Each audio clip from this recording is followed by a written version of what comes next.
It's time now, Ian, we haven't done this at this point, but we have a nice source for the NX rumor roundup. So this is kind of interesting to me. Game show song. Yeah, there's a lot of rumors that have been coming about the NX, and Pat and I've kind of avoided them, but this source goes by Gino, and this person in particular has been fairly accurate with certain predictions in the past.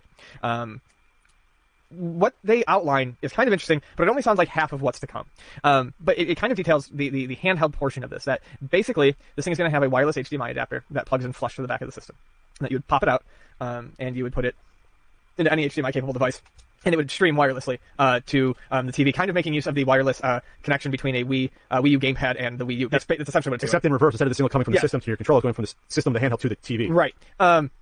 And that it would have haptic feedback, which is when your controls are going to provide actual resistance. So if you're using a joystick and you run into a wall, the joystick will actually resist where the wall will give resistance where the wall is when you're pushing the stick. Like a motor inside. Yeah, and I don't know to what extent that works on Steam, but the Steam controller uses haptics, so I have no doubt that rumor could potentially be true, because it's already in place in other controllers.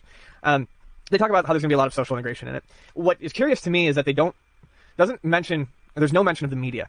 I've seen rumors on other sites that talk about carts.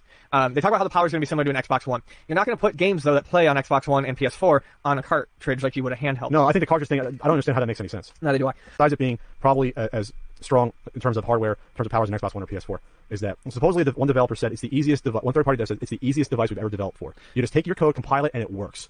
So if I think that's truncated and simplified, but if that's even remotely true. But if that's the case, that just means, yeah, whatever we developed for the PS4 and Xbox One, it's the same basic architecture here. Mm-hmm. So Nintendo, you finally figured it out, boys. Hopefully. It took you 5 generations of console, but you finally got it. It's literally just going to be a handheld. So basically picture your Wii U gamepad. Right, with no console. With no console, but a dongle that you could stream to. And they're going to have some attachment for physical media. They would have to. I'm going to see when I believe that there being nothing with physical media. I will. My main reason for actually thinking that they would have physical media is not necessarily pissing off developers or pissing off retailers, which is a great reason.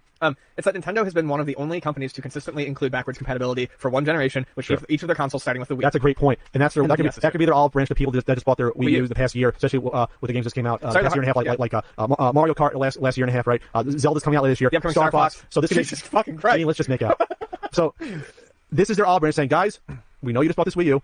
And you have these, or you just bought these games for it, so our new system's going to play them too. That's a perfect point. Because with the original DS, that's where I believe. Well, no, it started with the GBA. It started with their portables. I mean, the GBA. I mean, going back to like '99, 2000, even the Game Boy Color. Their portables started it, and then their consoles did it, starting with the Wii playing GameCube.